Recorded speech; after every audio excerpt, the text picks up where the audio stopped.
Well, I know everyone is so excited, so let me go ahead and get us started. Okay. So good evening and welcome to Copperfield's Books virtual event with A.H. Almaas. My name is Jamie Madsen. I'm the marketing and events coordinator here, and I'll also be your host for the evening. So just a couple of things to note before we get started tonight. The format will feature between 35 to 45 minutes of speaking and will be followed by a Q&A. If you look at the bottom of your Zoom screen, you'll see an icon that says Q&A. Please go ahead and submit your questions and comments there rather than replying in the chat box. And additionally, go ahead and keep an eye on your chat box because I will be using it tonight to share discount codes, links to purchase tonight's title, previous works by AH. So all the goodies will be in the chat box. And so now I'm really excited to introduce tonight's author, A.H. Almaas. A.H. is a prolific author and the originator of the Diamond approach to spiritual realization. Since 1976, he has taught through the Ridhwan School. Almaas's teaching is informed by spiritual traditions, psychology, and scientific inquiry. And he is with us tonight to discuss his newest title, Keys to the Enneagram, How to Unlock the Highest Potential of Every Personality Type. So welcome, A.H. I'm so excited to hand it over to you. Why don't you take it away for us? Well, thank you. I appreciate the invitation, Jamie, from Copperfield Books. And I've been actually doing talk through independent bookstores, which I think is great to know there's some who still survive, because I used to buy my books always from a bookstore. My publisher, Champala, I used to have a bookstore here in Berkeley, and I used to browse there almost every day. So today for you, that what we're discussing in the new book that just came out from Champala, Keys to the Enneagram, my second book on the Enneagram, although I've written many books, almost about 20 or so. But the key to the Enneagram, I decided to write it for a specific reason, which is to emphasize the fact that the Enneagram is really a tool for inner transformation, that it was developed that way, created that way, its original purpose. It can apply to many things which are being applied, but I'm focusing on the original purpose of the Enneagram, which is understanding who we are, what we are, being free from our limitations and our destructive patterns and painful history. And the idea that we all want to be free and happy. And so inner transformation, which is really what spiritual schools and teachings are about, is about learning what is it in us, what is it, who is it in us that inherently happy and free, and that we're not in touch with it because of obstructions, of accumulation of ideas, belief, and patterns. That is called the self. And all spiritual teaching recognize what we call the self, or more the ego, or the ego self, as I call it, as the primary obstacle, the primary blockage, the primary thing in the way of knowing what we truly are, that is inherently happy and free, and then that which can open up our potential to live a very fulfilled, very creative, productive life that's not only good for us, but good for others we come in contact with. So the idea is how to be really a true human being, a fulfilled, actualized human being, a human being who actualized much of one's potential to the point of feeling fulfilled, that one's life has fulfilled its purpose, that we are living the way human being can actually live, has the potential to live, which turned out to be good for oneself and for others. And because what we are is our spiritual nature does not differentiate, it does not discriminate between one person or another on any grounds. We're all beings, not all human beings, all beings can benefit from the goodness inherent in our true nature. But the ideas here in this book is how do we learn about that? And the Enneagram really is a tool that was sort of developed as kind of a map of that gives a more detailed understanding of the ego self. More detailed, more filled out picture, not just I'm a separate self, I believe myself, I'm a self, and I just believe I am the person of history and who lived in time, who lived, who's going to die, and all. But that is true.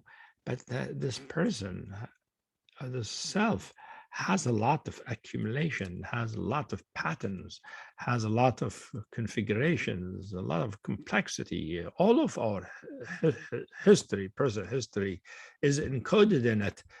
All of it goes into the structure that we call the self.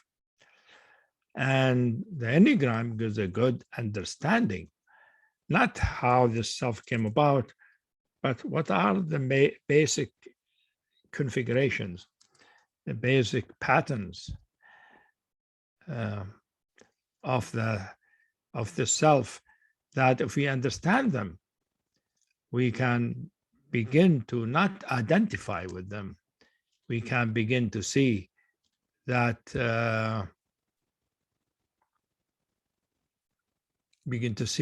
how what we call the ego self is not who we truly are. And there is something else deeper that when we experience it, oh, yeah, that is what I am.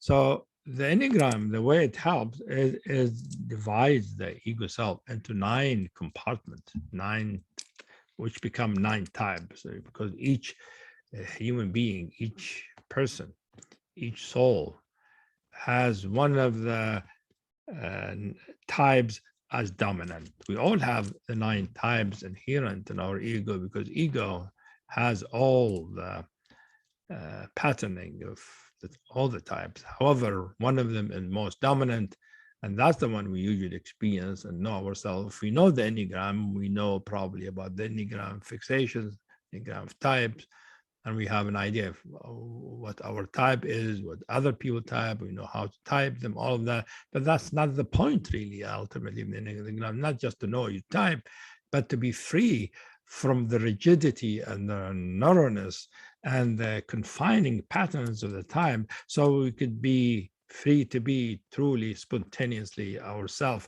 Our heart is open, our mind is clear, and our functioning is free to express what we truly are. And so that's with Enneagram. In this book, what it does, the keys to the Enneagram, it shows that each type, it really reflects something about our true nature, about essential self that is happy and free. So how so? Well, because we are each born, really, when we are born, we're innocent.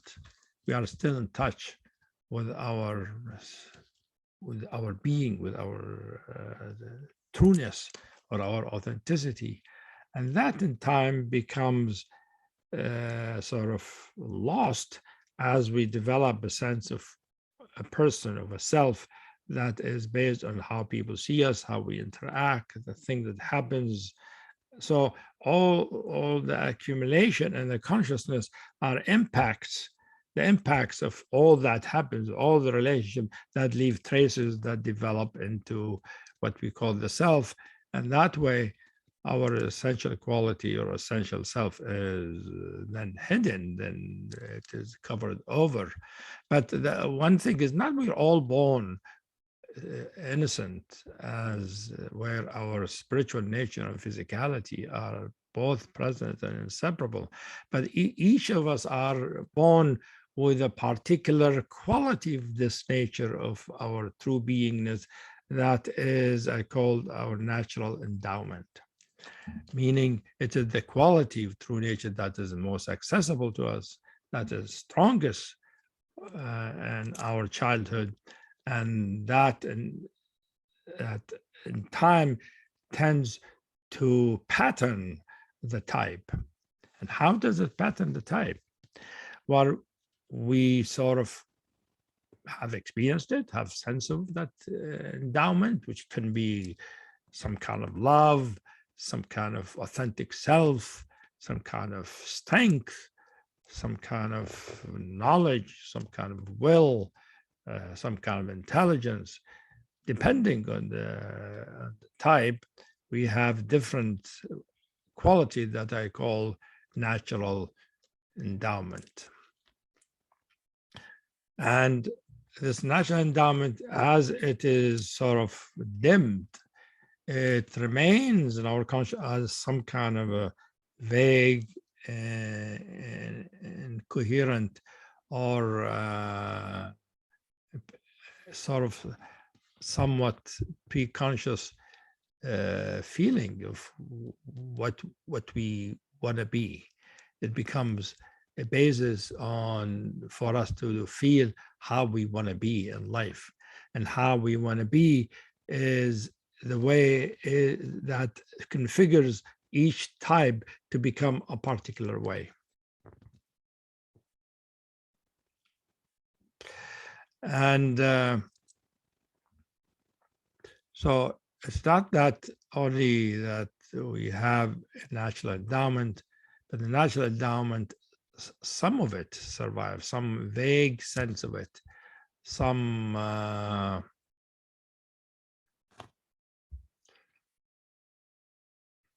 intimation survive, but it becomes distorted because of our history, because of what happened, because of all the relations, because of how we are loved or not loved, held or not held, understood or not understood, being rejected or not. All the stuff of our life impacts, and which is what develops our self, the sense of self. And but the sense of self developed, even though developed because of all this, what I call conditioned patterns. Those conditioned patterns are configured in a particular way, and what configures them is the natural endowment. But how?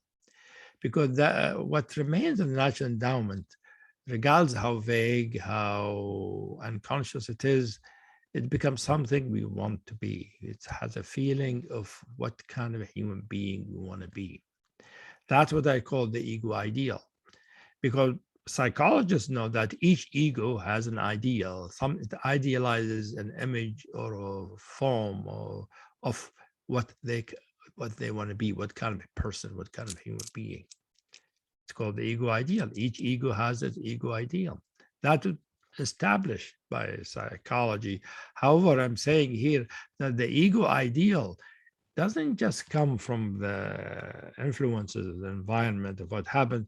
It's mostly comes from our natural endowment that we have somehow known and experienced very earlier on, but we have lost touch with it, as we have lost touch with the totality of our spiritual nature, and we became an ego. Ego means we're not in touch with our spiritual nature, basically. And that's why spiritual teaching think of the ego as a bad thing. I don't think of it as a bad thing. I think it's a natural thing that happens as a developmental stage of our consciousness, and it's needed for survival, of how to live life and how to begin human life. But then the next stage will become how to become a real person of being, how to become open to our spiritual nature, how our consciousness become transparent to it, so we know the goodness that can make us feel happy and good in a real way, in an authentic way, and free to be who we are and free to live our life in a way that expresses what is unique to us. And mostly what is unique to us is, or a large part of it is our natural endowment, which is one of the qualities of being, because being comes with many qualities. So I'm combining many things here. How the ego develops, how the ego has an ego ideal, how we are born with not only as free and innocent at the beginning, but with one quality of that freedom, that innocence, that I call natural endowment, and how that the natural endowment tends to pattern the ego ideal, because the ego ideal turns out to be an approximation, an attempt to regain, to become that quality that we want to be. It's like quality. We want to have that quality. We want it to be the main dominant things in us, because that's how we are born with that. And the interesting thing is that this natural endowment, when we become in touch with it, not only we become in touch with our true spiritual nature, but this natural endowment help us to also be more liberated, freer from the constraints that have developed in our ego as the particular configuration of the particular type that have become fixated, which means become unchanging, inflexible, rigid, and that way we have rigid patterns of behavior, relationship, of feeling about ourselves, the way we relate to ourselves, to our experience, the way we relate to life, the way we relate to other people, in our relationship, in our work, and the way we relate to the divine, to our spiritual nature. So the type itself is not a problem, but the type becomes a fixation, and the fixation is meaning it is an ego pattern that becomes inflexible, fixated. And that is really a big part of the suffering that human beings experience when they are identified with the ego self. All spiritual teaching says we suffer because we're not in touch with our spiritual nature, because we identify with the ego or the ego self or the ordinary self, which turns out to be just a construct, which is a conditioning of our consciousness because of what has happened throughout our life. Is not what we are, because what we are is a timelessness. We are something beyond time. So we cannot be the product of time. What happened to us in the past doesn't make what we are, because what we are, what true nature is, pure presence that is inherently primordial, free, always free, and can't but be free and good and pure, innocence that has strength and has will, it has intelligence and clarity. So as I said, so there are all these elements that are combined together that the book clarifies, go through the types one by one, detailing what are the primary constellation of each type. And I assume each one of you have know some about the Enneagram, have read some of the Enneagram books, so you know something about the configuration of the types. And I begin with that, but I really don't go much into that. I leave it to you reading other books, but then go into how those main configurations, the main patterns of the particle type are really configured or patterned because of the ego ideal, which is the way we aspire to, the image of ourselves we aspire to, the image of a human being we aspire to. And this image we aspire to, the ego ideal, turns out to be an approximation or which has some distortion, some twisting of what we really experience, of that natural endowment. So it is not like a picture or a memory of the natural endowment, but an approximation, and most of the time it is twisted or distorted approximation. How distorted it is depends on the individual and their history, how much trouble they've gone through in their life, or how easy, how much love they had, how much opportunity they had, the kind of culture they grew up in, and whether the culture was nurturing or was suppressive, oppressive, and the parents too, relation to the parents and our school. All of those goes into determining how fixated the type is. The history doesn't determine what the type is, determines the differences and how free we are with it. If we are free, we have then the good qualities of the type. We have the virtues, and we have the holy ideas. We have the good virtues like serenity and equanimity and strength and love and true, and these are the virtues. But most people don't have that. They have anger and anxiety and fear and hurt and sadness. Some happiness here and there, but they're not dominant for most human being. And I assume everybody who follows the spiritual work, they want to learn about be liberated, to be free, and to be happy in that freedom, because we know our true nature is blissful presence. So let's take an example to illustrate what I've been talking about, which is the main theme of the book. Let's take point 4, for instance. Point 4 is the melancholic type, what's called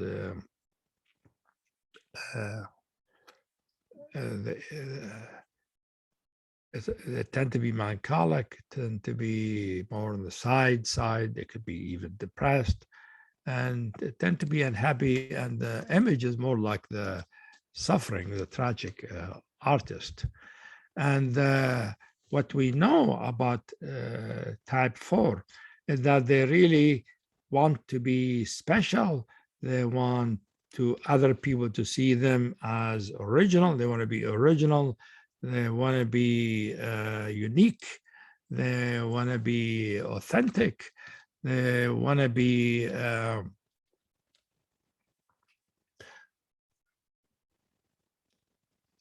want to be seen as creative, but creative in an original, special, and unique way. And you wonder, why is it that type 4 wants these things? Because they idealize that.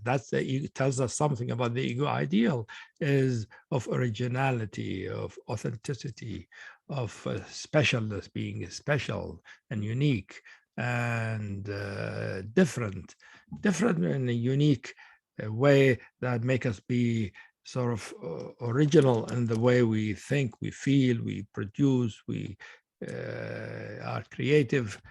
And it's what the type 4 idealize. When we recognize that, if we recognize that is really what we idealize, we get the picture, we understand that, we see that we idealize the originality and uniqueness and authenticity. We begin to recognize the ego ideal. And if we recognize that's an ideal in our mind, especially if we know that this ideal is not the real thing, which is what this book is really saying, is not the real thing. It's a reflection. It is a mirror, a distorted mirror, a distorted image of our true natural endowment. And because as some of the Enneagram writers have written, is that the ego 4 feel melancholic because they feel some sense of tragedy that they've lost something important, that they don't have something very important, very significant in their life, which make them sort of pine away and always looking for that special thing that will make them be the true, authentic, creative human being. So, and they are missing something like that. What they're missing is the natural endowment, whose image, whose approximation is this ego ideal of being authentic and original and in a creative in a some kind of special, unique way. Because the really what turns out to be the natural endowment of point 4 is what I call the essential self. Essential self is a essential identity, because the true beingness, the true spirit can be essential self, essential personhood, can be essential heart, essential love, it can be essential strength, can be essential intelligence, can be essential will, can be essential pleasure or delight. But for 4, it is essential identity. It is original identity, the sense of what gives us a sense of what we are, the sense that gives us I. Remember, Ramana Maharshi is one of the great teachers in India at the beginning of the 20th century. And his approach to liberation and enlightenment is to ask that question, who am I? He said to find the I, the true I, that the I that you identify with is not the true I. You have to follow that I, see where the feeling of I comes from. And that feeling of I can take you to the true I, which turns out to be, he calls the true self, self in a big S. And turns out to be when you recognize the ego ideal and recognize an ideal as an image, the construct our mind, just our whole ego is a construct, and begin to see how it got constructed throughout our history.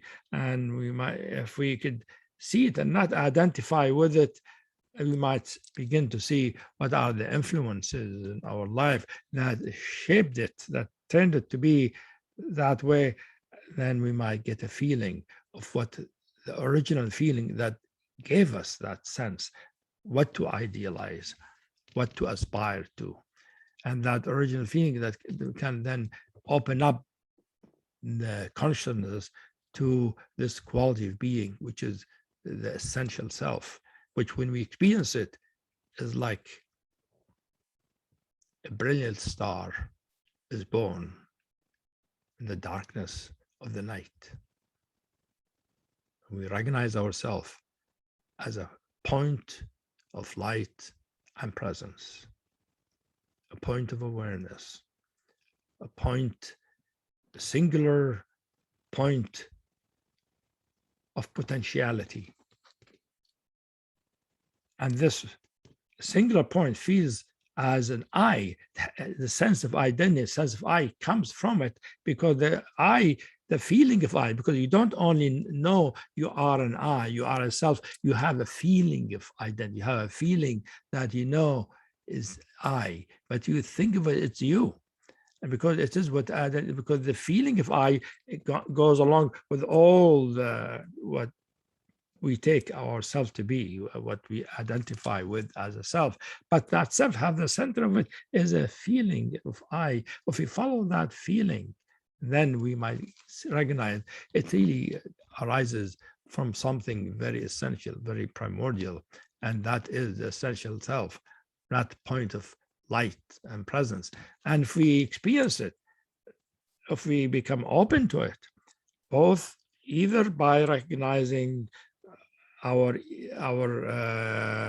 type as constellation around an ideal, and that ideal is really an image, a construct that is not even exact image of the real thing, we might then begin to be open for this, the true essential endowment of the R4 to arise. We might have a glimpse, we might even experience it You might recognize, oh, that is what I am.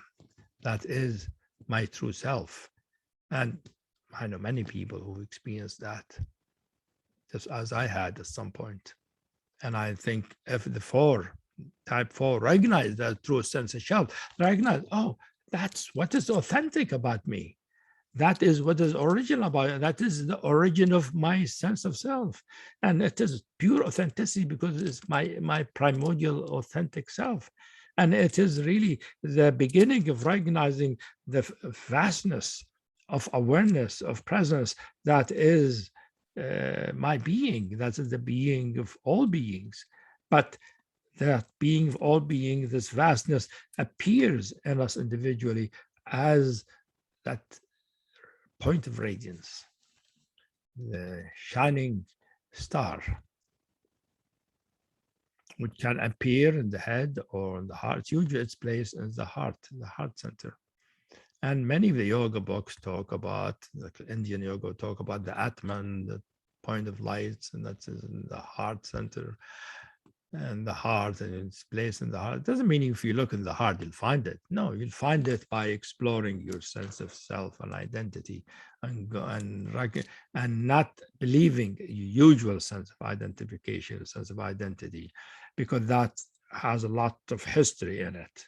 And if you recognize that and recognize that our identity also has in it the idealization, and this idealization turn out to be of the source of originality, the source of authenticity, the source of uniqueness. Because unique, we are all unique because our true self is unique, and unique not in the sense it looks different. The feeling in it is unique. When you recognize, you see there's nobody like you. There's no point of light that is, everybody is a point of light in their consciousness, but no two points of light are exactly the same in terms of color and density and brilliance and all of kind of, there's always some things about it that is unique, unusual, but they all feel authentic, real, original. And it is, when we feel it, we feel a sense of relief. Oh yeah, that's what I am. And we recognize that's what we be looking for all of our life. We sort of started from there somewhat, get away from it, develop some kind of structure of sense of self around some kind of imitation of it. And now we're back to the real thing. And it turned out to be what is mostly strong, mostly available to us if we are a 4, that can help us then be free from all the rest of the rigidities and fixation and rigid patterns and of pattern of behavior and feeling and relationships, and could be free from those, so that our character can be flexible, can be at ease, can be relaxed. You know, 4s tend to be tense, and not only unhappy, but tense and rigid and like to control things. And control is a big thing for 0.4, while when the point of light is spontaneous freedom. There's no control, there's complete letting go because you are yourself. You don't need to do anything to be yourself. So that is just one point, one corner, one type, one point, then number 4, and I try to explain the whole idea in this book, the whole teaching, by using 0.4 as an example. There are other ways, of course, to get in touch with the essential self, as many teaching yogas have, and I have other ways of doing it, but we can do it also through the Enneagram. So this book, it shows how we can use what we know about ourselves through knowing our type to help us go deeper into ourselves, find our essential endowment, our true natural endowment, and that way connects with our true nature or the true being, our true authenticity, which then can help us be free from the constraint and the suffering of the ego self we grew up believing is what we are.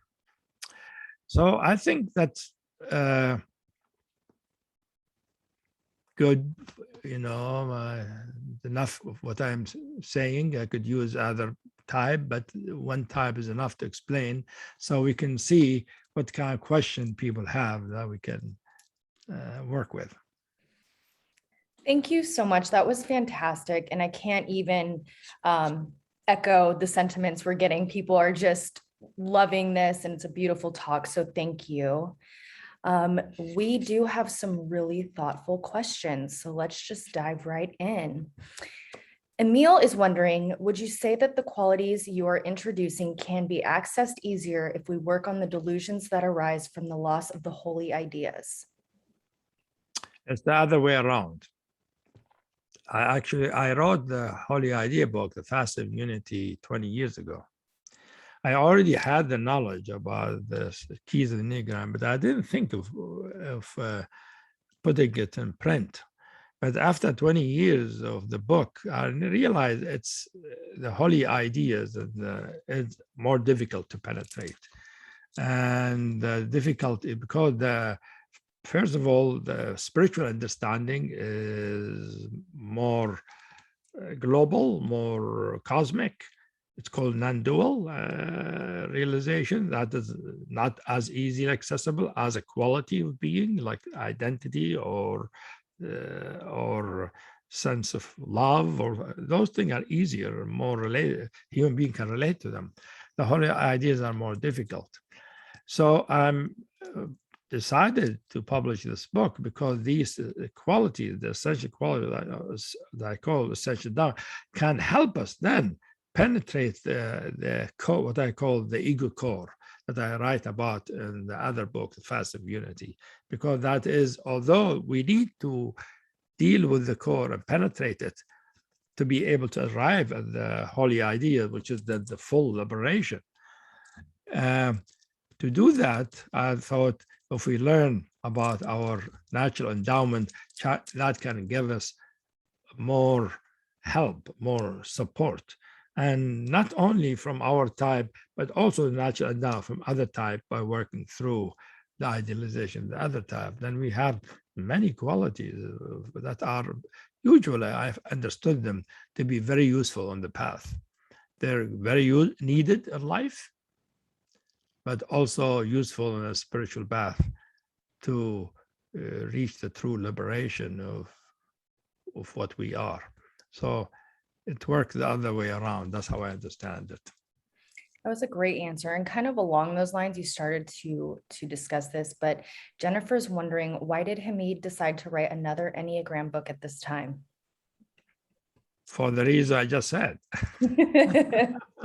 which is that the first book, although it was a very popular book, it is actually the most spiritual of all the spiritual books in the Enneagram, because these are the holy ideas. Nobody else writes about the holy ideas. Not easy to understand. In fact, that tells you why there are no other books about it, because not many people understand the holy ideas. And they're, for most people, they seem abstract, while in reality, they are true understanding that arises from immediate, authentic experience. So I decided to write this book, first of all, because it is a way for people who know the Enneagram to access their essential qualities that before become completely liberated, like a non-dual realization, which is the old book is aimed at. Yeah, because I see spirituality doesn't need to be complete enlightenment. It doesn't mean you have to be a non-dual being. You can be that way, and that the Fast of Unity points that way. However, we can be a human being that has true heart, a human being that has true intelligence, a human being that has true authentic pleasure of being, not the pleasure, just physical pleasure or emotional pleasure. A human being that has true personhood, a human being that has true authenticity. These are things that human beings relate to. So I thought it's, for most people, they can relate to those qualities more easily than the holy ideas. And so that's why I decided to write, because I thought many people, the Enneagram is spread, 100,000 millions of people know it. And that means it is possible for these people to learn about those essential qualities, which I teach about them in a different way. But I thought, well, if you know the Enneagram, there's another way of learning about those things that are the treasures of spirituality, because the spirit is like a chest of treasures. It has many things. It's not just a big chest of spirit of beautiful light, but the light has all kind of form, shapes, and colors, and flavors, and nectars, and all of those are there. So what's wrong with being not completely liberated, continuing to be a self, but a self that is somewhat liberated, freer, more flexible, and able to experience a spiritual presence part of the time, at least, if not all of the time. So that it is a way for, in fact, most people who follow spiritual path, that's all they can do. They can never get to the end, which is non-dual realization. They can experience some level of spiritual development, spiritual openness. That would be great for any human being. It would be wonderful for a human being to be open enough, developed enough to experience the essential self I talked about, the brilliant point of life, or experience the true will for number 6, a sense of inner solidity, inner steadfastness that make us feel like we are like a mountain, an unmovable mountain, like we do something with steadfast, with our persistence is something that is real, and we won't stop until we do what we need to do, what was necessary to do. These are qualities that are needed for life anyway, before we get enlightened. In fact, they are qualities needed for spirituality to make our practices more effective. In fact, that's what in my path, that approach, I use those qualities, I teach them first, because students, as they learn it, they can then do the practices more effectively. And then they can progress in the path more easily toward greater expansion, greater liberation, until some of them can open up to be waking up on the level of the holy idea, which is non-dual, what's called non-dual awakening. Thank you. Michael has a question. He says, in the book, you went through each type's shell and core in a sequence that felt somewhat intuitive and scaffolded. Is there a recommended sequence to cultivate access to higher qualities of our core type first, then say points we're connected to in movement lines? Or is there no formula and meant to be completely unique to our spiritual path? You don't have to be part of spiritual path. That's why I wrote the book. I didn't write the book for my students.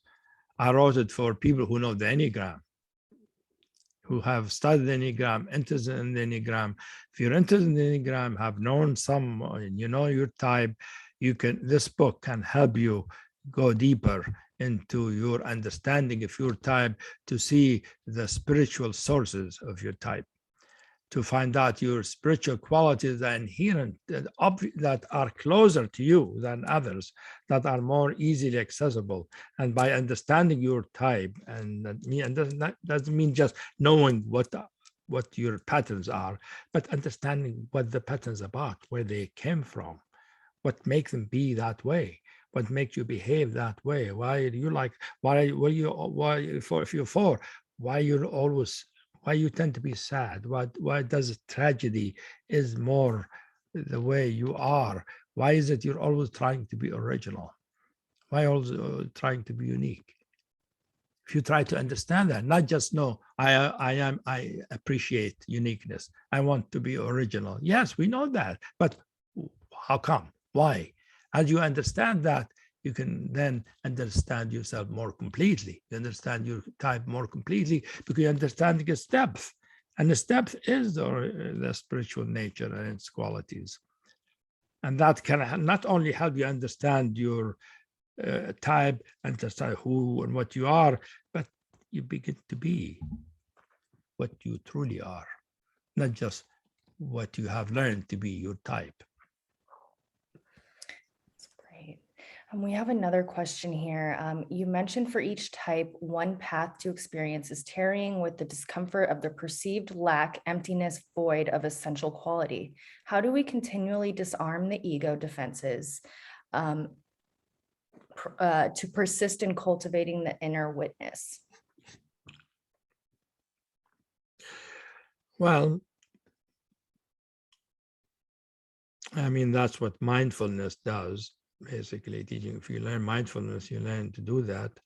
But the idea is that my approach, I don't really use mindfulness is part, sort of, facet of the methodology I use, which is inquiry, which is you first of all, you need to experience where you are, what's happening in you at the moment.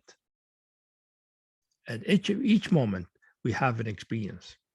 By experience, I don't mean you're experiencing eating an apple. I mean, what you're feeling inside you, how you're experiencing yourself. Even if you're enjoying the apple, what's the enjoyment feel like? Where is it in you? You need to first learn to find where you are in the internal universe, what your experience is. I don't mean where you are on a map. I mean, what is your experience? Are you feeling happy? Are you feeling sad? Are you feeling anxious? Are you feeling irritated? Or you feel nothing? You feel disconnected? You feel numb? You're hankering for something or someone? What is it? And as you experience it, you don't try to change it. See, most people, when they see what they're experiencing, part of the reason why they don't want to experience because they want it to be different. They want to be happy. They want to be what their ego ideals tell them they should be. So they're always trying to push away what they're experiencing to be that wonderful thing they think they want to be. In whatever way they envision their freedom, their happiness, their fulfillment is supposed to be. And I'm saying, no, you don't try to do anything like that, because that will bring in the resistance. That will bring in the defenses. You let what is there be there, and you get curious about it. You want to know what is its meaning, what is the meaning of what's happening, what's it connected to, where it's coming from, what's causing it, things like that. Like if you're feeling sad, you might find that you're sad because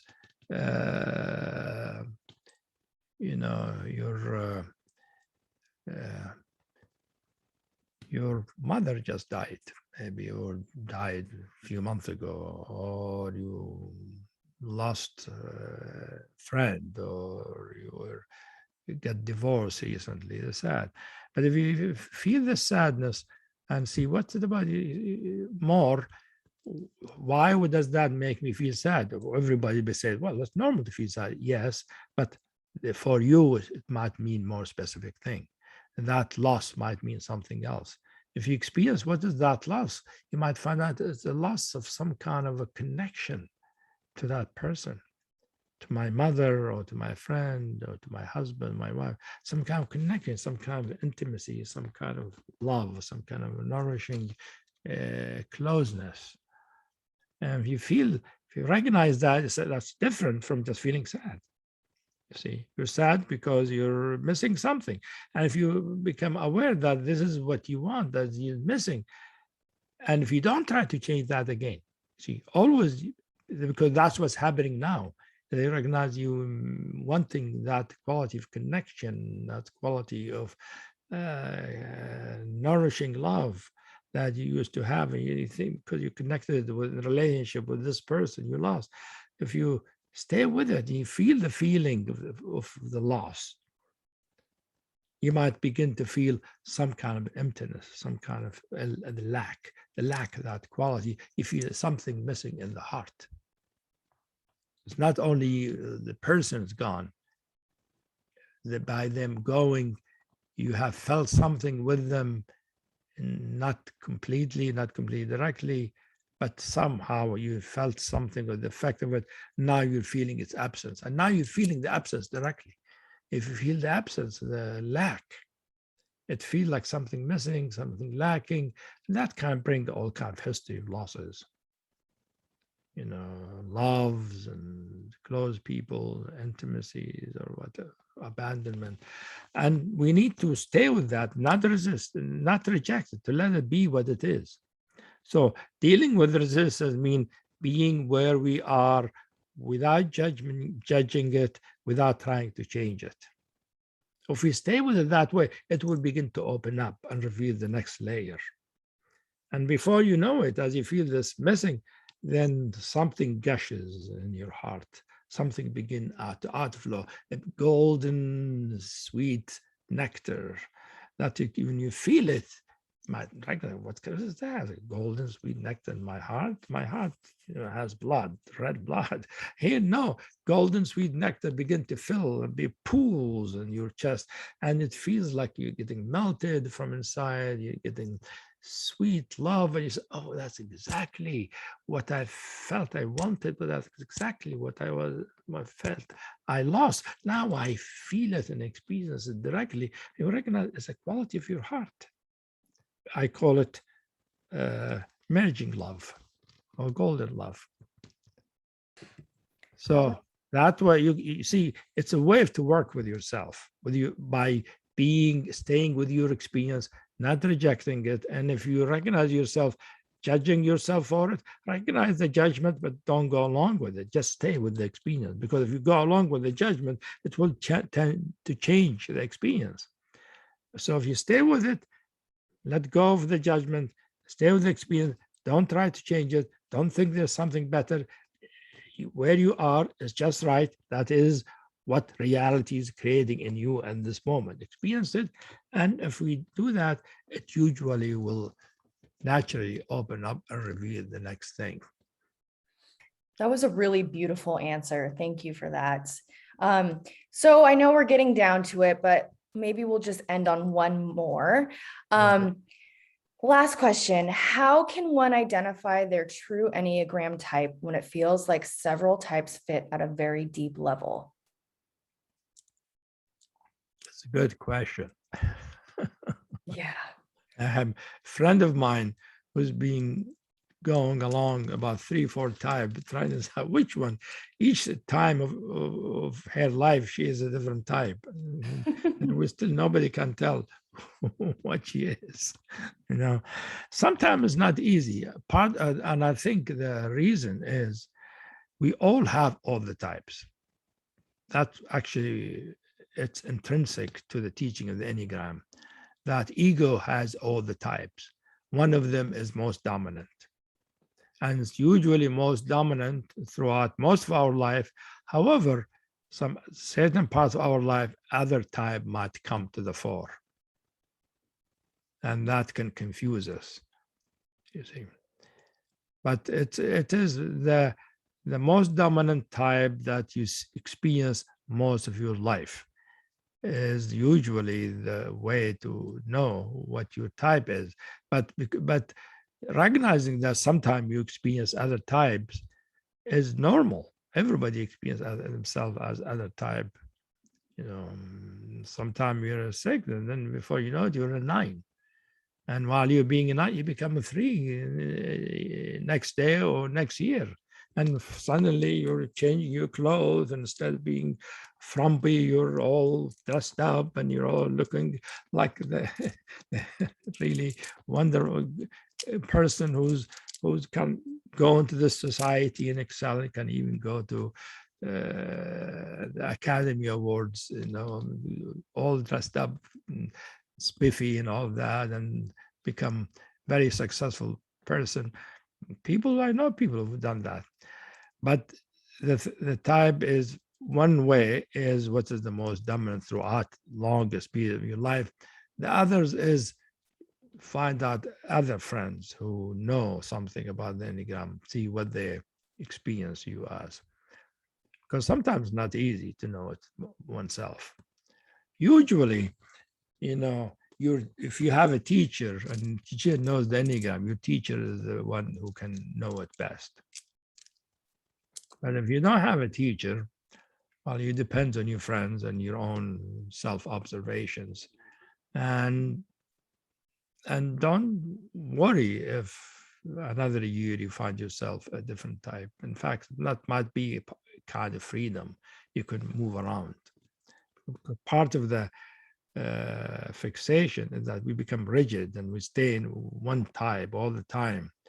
And that is, even though we know ourselves which type, that doesn't mean we really know ourselves completely. It means we are fixated in one corner of the Enneagram. So good luck anyway. I mean, you'll be able to find it. But for the spiritual work I'm talking about, the idea is to go through all the types and understand them. So whatever it is you experience at any moment, try to understand it from the perspective of the keys to the Enneagram, to find out the quality of the type you experience yourself as. Because that way you might have access to different qualities, which become then great support, great help. This has just been so insightful and compelling. I really thank you so much for taking the time to put such thoughtful answers into it. And thank all of you for attending. Yes, to the questions. This is being recorded. Tomorrow, everyone will receive an email with a link to the recording, tonight's title, the discount code, previous titles. I also shared AH's newsletter, but I'll include that in the email tomorrow. So on that note, I want to thank you so much for taking the time out, and I hope we can get you in person in the near future. I always wonder when I do something for independent bookstore when I'm going to be there in person. Hopefully soon, right? Yeah, hopefully we can travel around. Yeah. Well, thank you so much, and we'll let you take us out tonight, AH. Yeah, I appreciate the invitation, and I've been, fun for me to talk about it. Hopefully it's helpful. Hopefully it helps us read the book and understand it and make it an experience, not just knowledge. Great. Thank you so much, and have a great evening. Yeah. Bye. Good evening, everybody.